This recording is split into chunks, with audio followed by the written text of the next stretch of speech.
श्री सीताराम जी सरकार की जय, श्री हनुमान जी महाराज की जय, श्री गौरी शंकर भगवान की जय, श्री अयोध्या धाम की जय, श्री सरयू महारानी जी की जय, सब संतन की जय, सब भक्तन की जय।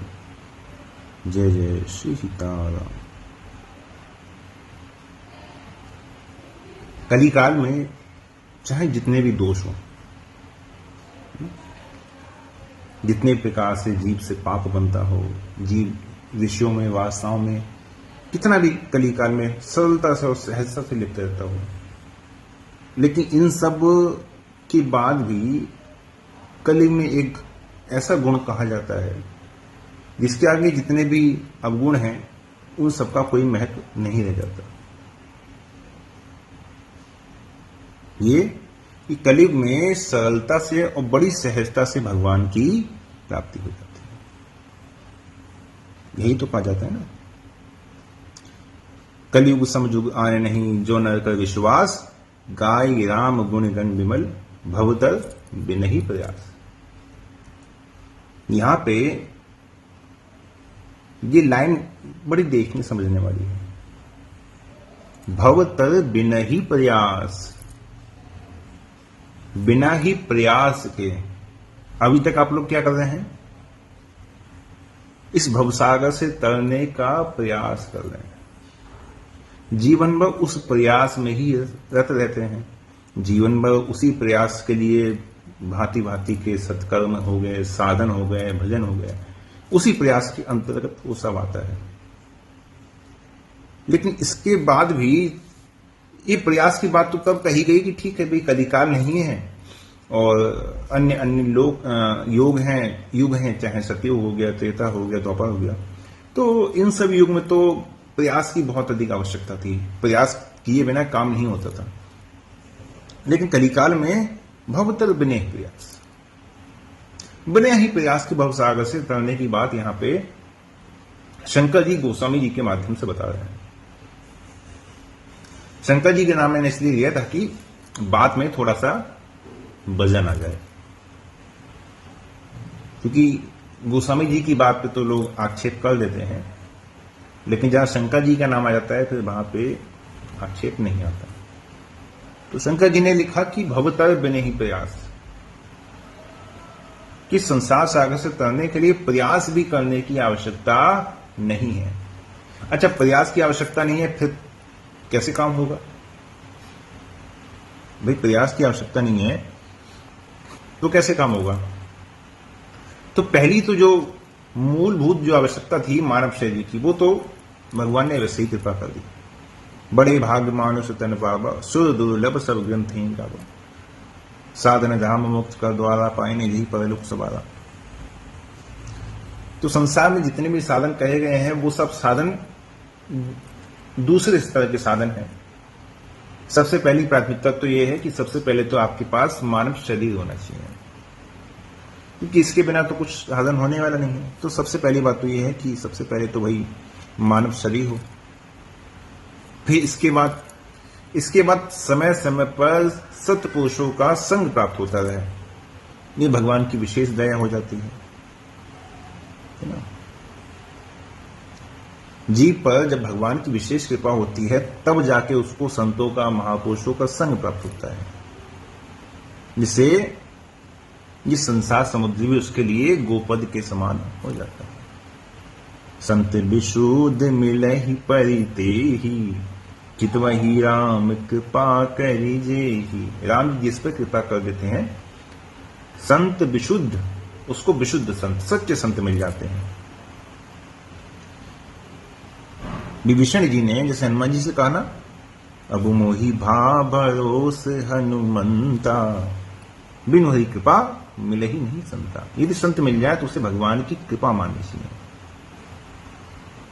और इस प्रकार भगवान की कृपा से सब संयोग मिल जाने पर भी यदि मैं भगवान की प्राप्ति ना हो, अभी यहां प्रयास वाली बात नहीं आई है, यदि फिर भी मैं भगवान की प्राप्ति ना हो तो हमारे लिए सत्य कहता हूं बड़े ही लज्जा और बड़े ही शर्म की बात है। जो न तरे भवसागर न समाज अस्पाई, सो कृत निंदक मंदमती आत्महान गति रही। आत्महत्या करने वाले की स्थिति को प्राप्त वही होगा। इसलिए इस मानव शरीर में संसार से जितना मोह हमारा है, तन से, मन से, धन से, उसको हटाकर सबके ममता ताग बटोरी, मम पद मन ही बांध बड़ डोरी, भगवान में लगाने की चेष्टा करनी चाहिए।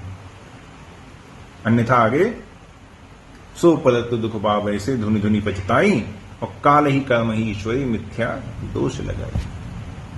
जीवन भर खुद तो कुछ किया नहीं और अंत में भगवान पे ही दोष लगाना प्रारंभ कर दिया। इसलिए जीव को भगवान की प्राप्ति के साधन में जितना शीघ्र हो सके लग जाना चाहिए, क्योंकि समय का कोई भरोसा तो है नहीं। भगवान ही एकमात्र हमारे जीवन के आधार है। ये बात हर भक्त के हृदय में बैठ रहनी चाहिए। और भगवान के बिना संसार में हमारे उद्धार का कोई दूसरा उपाय भी नहीं है, और भगवान की प्राप्ति के अतिरिक्त इन संसार में आने का हमारा कोई दूसरा प्रयोजन भी नहीं है। हमारा यहां आने का प्रयोजन बड़े बड़े मकान खड़े करना, गाड़ी बंगलों में ऐशो आराम करना, अच्छे से अच्छा खाना, अच्छे से अच्छा पहनना, बढ़िया बढ़िया जगह घूमने जाना, ये हमारे जीवन का प्रयोजन नहीं है। किसी की चापलूसी, मान बढ़ाई करके किसी को प्रसन्न कर लेना, अरे अभी आप तो ऐसे, ये हमारे जीवन का प्रयोजन नहीं है। हमारे जीवन का प्रयोजन है केवल और केवल एकमात्र भगवान की प्राप्ति। इसके अतिरिक्त जीव के शरीर का, जीव के देह का कोई दूसरा प्रयोजन होता ही नहीं है।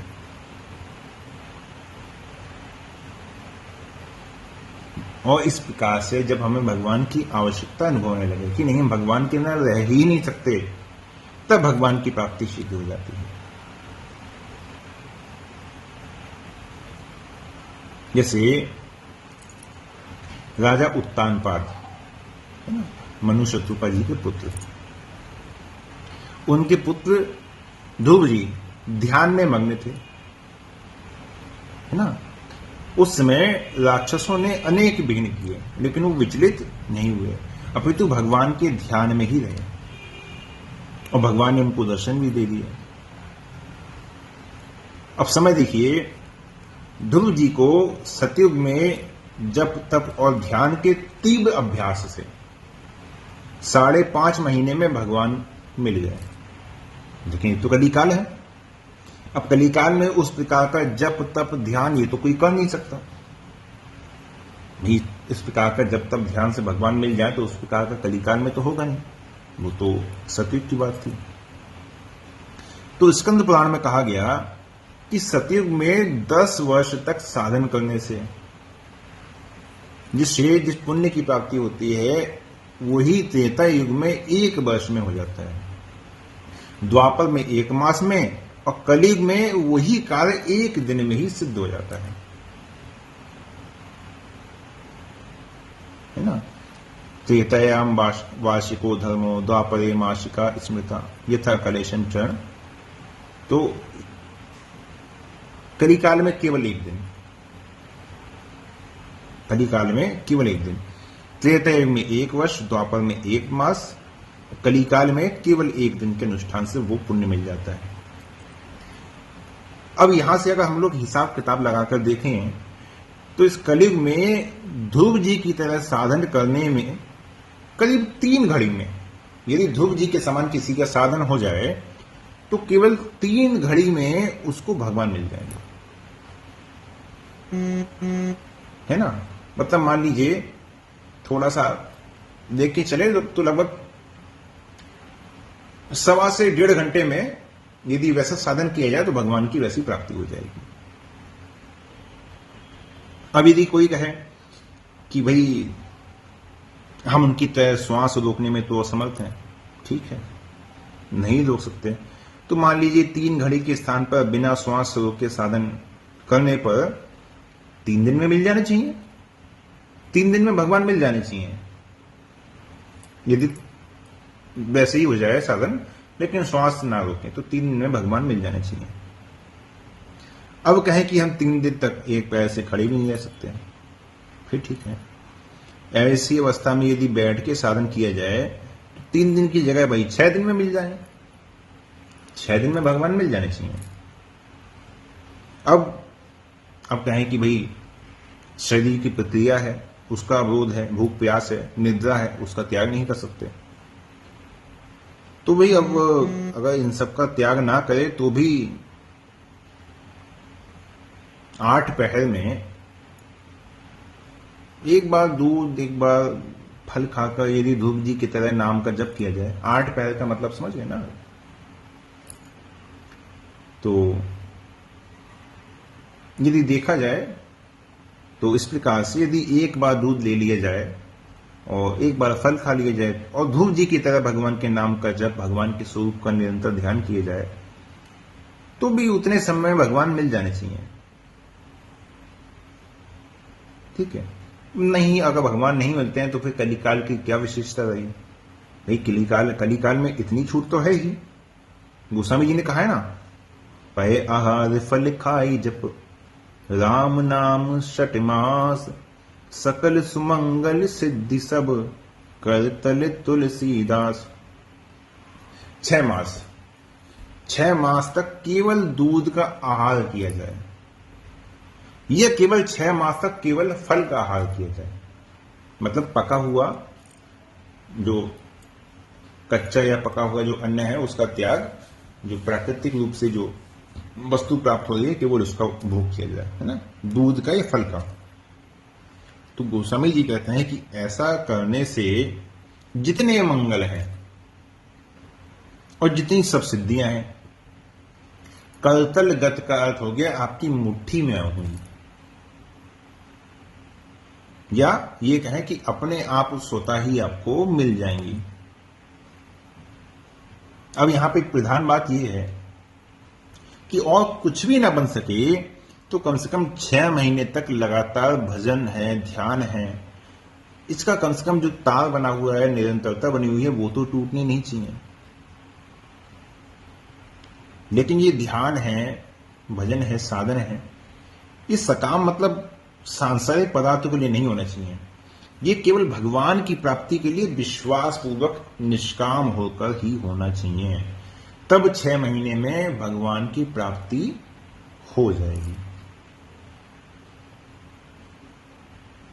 और यदि नहीं होती है तो भैया फिर इन 6 महीने में भी यही मानना चाहिए कि हमारे श्रद्धा और प्रेम में ही कमी है।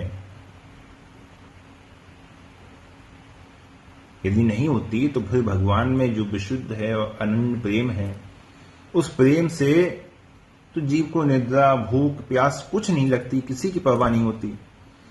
उसे भगवान के सिवा किसी दूसरी चीज की बात तो क्या, उसे अपनी शरीर की सुध भी नहीं होती। तो ऐसी स्थिति में क्या भगवान विलंब करते? उसी समय मिल जाते, क्योंकि भगवान के मिलने में कोई काल का, समय का नियम तो है नहीं। केवल भगवान से मिलने की लगन होनी चाहिए। लगन लगन सब कोई कहे, लगन कहावे सोए, नारायण जिस लगन में तन मन दीजिए खोए। जिसमें अपने शरीर की, मन की सुध ना रहे, वही लगन कही जाती है। एक राजा थे, सागर वंशी जो महाराज हैं विश्वसय, उनके पुत्र राजा खटवांग। उनकी छोटी सी कथा भागवत जी में आती है, संक्षेप में कहेंगे। एक बार उन्होंने देवताओं से पूछा, उनका स्वास्थ्य ठीक नहीं था काफी दिन से, तो उन्होंने देवताओं से कहा कि मेरी आयु कितनी शेष है। तो देवताओं ने कहा कि आपकी आयु अब केवल 2 घड़ी ही शेष है। आपकी आयु में केवल 2 घड़ी ही बाकी है। तो उन्होंने जब ये जान लिया तो जितने काम थे सब कामों को त्याग कर उसी समय जिस स्थान पर बैठे थे भगवान के ध्यान में तन्मय हो गए, लीन हो गए। और भगवान के ध्यान में जब उनकी लगन लग गई तो उस 2 घड़ी में ही उनको भगवान श्री हरि की प्राप्ति हो गई, केवल 2 घड़ी में। तो हमें समझना चाहिए कि भगवान की प्राप्ति के लिए हमें बहुत अधिक समय की आवश्यकता नहीं है। केवल भगवान से मिलने की तीव्र इच्छा होनी चाहिए। जब तीव्र इच्छा होगी, तीव्र लगन होगी, तो भगवान विलंब नहीं करते हैं। जैसे कोई आदमी पैदल चल रहा है, पैर फिसल जाए, नदी के पानी में डूब जाए, और तैरना नहीं आता हो तो क्या करेगा, बाहर निकलने के लिए बहुत छटपटाता है ना। उस समय उसका बस एक ही लक्ष्य होता है कि चाहे संसार में जो हो जाए, बस मैं यहां से बाहर निकल जाऊं। तो उसकी ये जो छटपटाहट है ना, इसका ही नाम तीव्र इच्छा है। तो जिसको संसार से बाहर निकलने की इस प्रकार की तीव्र इच्छा हो जाती है और भगवान जिसका लक्ष्य हो जाते हैं, उसको भगवान इस भवसागर से पार कर देते हैं।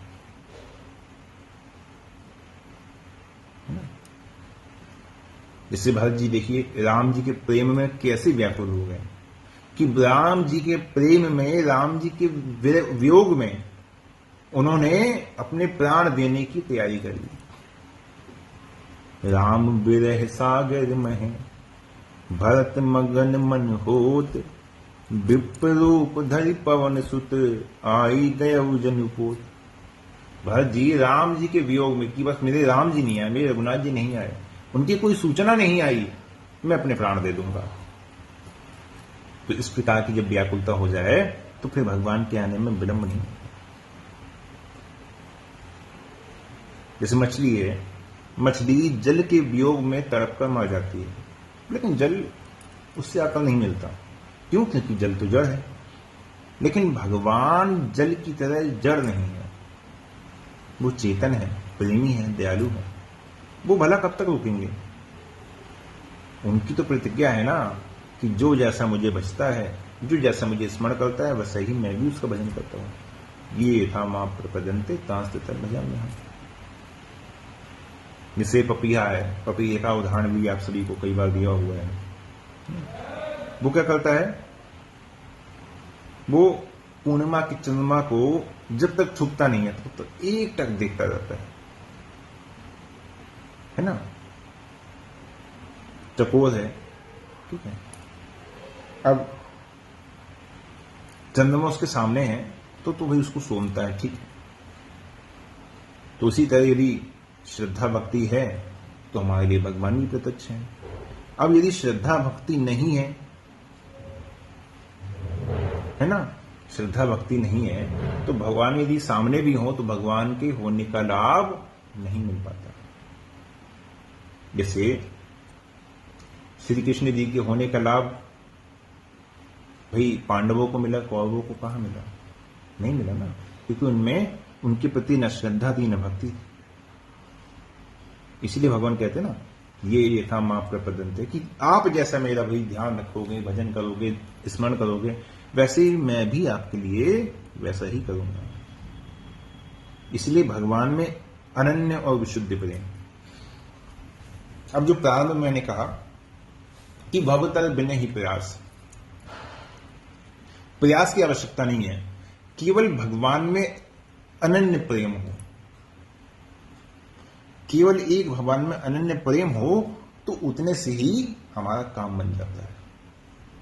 कोई विशेष प्रयास करने की आवश्यकता नहीं है कि दुनिया भर के यज्ञ कर रहे हैं, हवन कर रहे हैं, है ना, अनेक प्रकार के साधन कर रहे हैं, तपस्या में शरीर को जला रहे हैं। नहीं, यदि भगवान से केवल एक अनन्य प्रेम हो जाए तो किसी भी अन्य साधन में लगने की आवश्यकता जीव को नहीं। ये इतनी सी छोटी सी बात है, लेकिन हमें जीवन भर इसका अभ्यास करने के बाद भी इस समझ में नहीं आती। किष्किंधा कांड में राम जी ने भक्ति की दृष्टि से हनुमान जी से कहा है, समदर्शी मोहि कह सबको, सेवक प्रिय अनन्य गति सो, सो अनन्य जाके असी मति न टरई हनुमंत, मैं सेवक सचराचर रूप स्वामी भगवंत। यदि सर्वसाधारण के लिए देखा जाए तो ये जो भक्ति का मार्ग है ये सरल और सुगम है, इसलिए उनके लिए यही मार्ग उत्तम है। और भक्ति के मार्ग के सब अधिकारी हो सकते हैं, चाहे वो जाति से हीन हो, मूर्ख हो, चोर हो, पापी हो, कैसे भी हो, केवल भगवान में विशुद्ध प्रेम होना चाहिए, क्योंकि भगवान केवल प्रेम को ही देखते हैं। मानव हूं एक भगति कर नाता। अब माता शबरी देखी, कोई विशेष पढ़ी लिखी थी क्या? और जाति शबल जाति, अत्यंत हीन, है ना। उन्होंने स्वयं राम जी से कहा कि विधि अस्तुति करो तुम्हारी, अधम जाति में जड़ मति भारी, अधम ते अधम अधम अति नारी, तिन में मैं मतिमंद अघारी। तो इस पर भगवान ने क्या कहा? कह रघुपति सुनी भामिनी बाता, माना हूं एक भगति कर नाता। वो केवल भक्ति के नाते को जानते हैं, इसलिए उनकी कुटिया पर गए, उनके हाथ से दिए हुए फल खाए, है ना। लेकिन अब जिनके हृदय में न श्रद्धा है, प्रेम है, न विश्वास है, उनसे ना तो वास्तविक भजन होगा और ना ही उन्हें भगवान की शीघ्र ही प्राप्ति होगी। होना चाहिए, ये होना चाहिए। यदि नहीं है तो फिर भगवान की शीघ्र प्राप्ति नहीं होगी। इसलिए भक्त के लिए क्या आदर्श है कि भगवान के गुण हैं, भगवान के स्वभाव हैं, इनको ध्यान रखकर कि हमारे राम जी ऐसे हैं। जैसे अभी कुछ दिन पहले राम जी की दया पर मैंने एक दिन सत्संग कहा था, 3-4 दिन पहले, कि राम जी ने राक्षसों का भी उद्धार कर दिया था। तो भगवान के इस प्रकार के जो भगवान का स्वभाव है, भगवान के गुण है, इनको ध्यान में रखते हुए, इनको नित्य प्रति स्मरण करते हुए, भगवान से मिलने की आशा रखकर भगवान की प्रतीक्षा करनी चाहिए। मन में विश्वास रखना चाहिए कि भगवान है, बहुतों को मिले हैं, मिलते हैं, और मुझे भी निश्चित ही मिलेंगे। मैं जानता हूं कि राम जी मेरे अवगुणों की ओर नहीं देखेंगे। क्यों? क्योंकि कोमल चित अति दीन दयाला, कारण बिनु रघुनाथ कृपाला।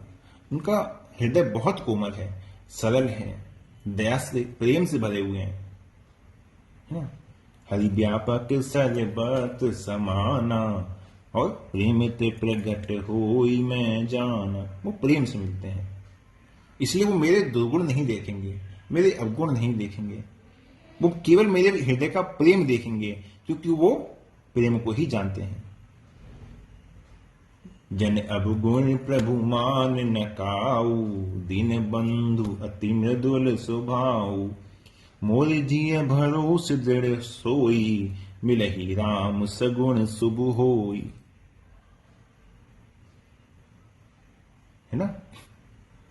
तो भगवान में प्रेम और भगवान की जो स्वभाव है, भगवान का जो गुण है, भगवान का जो चरित्र है, उस पर विश्वास रखते हैं कि भगवान मुझे अवश्य मिलेंगे, है ना। तो इस प्रकार से अब कहने को तो धीरे धीरे आगे कहते रहें, क्योंकि भगवान की कृपा है, भगवान की दया है, इसका तो कोई अंत है नहीं। जितना कहें उतना ही कम है। लेकिन संक्षेप में यदि देखा जाए तो इतनी ही बात है कि भगवान की प्राप्ति के लिए कोई विशेष तपस्या, अनुष्ठान, आसन, योग, ये सब करने की आवश्यकता कलिकाल में नहीं है। राम नाम अवलंबन, कलिकाल में केवल नाम जप और भगवान की कृपा पर विश्वास, भगवान में प्रेम और भगवान की कृपा पर विश्वास, केवल इतनी बात हो। हम नाम जप कर रहे हैं, ठीक है, नाम जप के समय भगवान का ध्यान हो रहा है, अच्छी बात है। यदि नहीं हो रहा तो प्रयास केवल करना चाहिए, लेकिन मन में भगवान के प्रति प्रेम कि हाँ वो मुझे अवश्य मिलेंगे, और भगवान की कृपा पर विश्वास कि वो जन अवगुण प्रभुमान न का, वो अवगुण नहीं देखते हैं, वो दया के सागर हैं, वो सबको मिलते हैं, वो मुझे भी अवश्य मिलेंगे। और जब वो मिलेंगे तो वो मेरे अवगुणों को नहीं देखेंगे। क्यों? क्योंकि वो मेरे हृदय के प्रेम को देखेंगे कि हाँ ये मुझसे प्रेम करता है। इस प्रकार से निरंतर नाम जप और भगवान में प्रेम और भगवान की कृपा पर विश्वास, यदि ये तीन चीज एक साधक के जीवन में आ जाएं तो उसको फिर भगवान के इस शरीर से ही रहते रहते दर्शन होने में कोई संदेह नहीं रह जाता। लेकिन इसके लिए बहुत अधिक हड़बड़ाहट की आवश्यकता नहीं है कि इतना समय हो गया, 1 वर्ष हो गया, 2 वर्ष हो गया, 3 वर्ष हो गया, नहीं। जब वो आपको योग्य समझेंगे तब वो आपसे मिलेंगे। लेकिन मन में आपके विश्वास रहना चाहिए कि वो इस शरीर के रहते हुए ही मुझसे अवश्य मिलेंगे। और यदि इतना भी नहीं कर सकते तो गोस्वामी जी ने जो 6 मास का साधन बताया है, वो कोई भी साधक 6 मास का समय निकालकर साधन करके भगवान की प्राप्ति, भगवान की कृपा को प्राप्त कर सकता है। और आज के लिए ठीक है, यही विश्राम देते हैं। जय जय श्री सीताराम।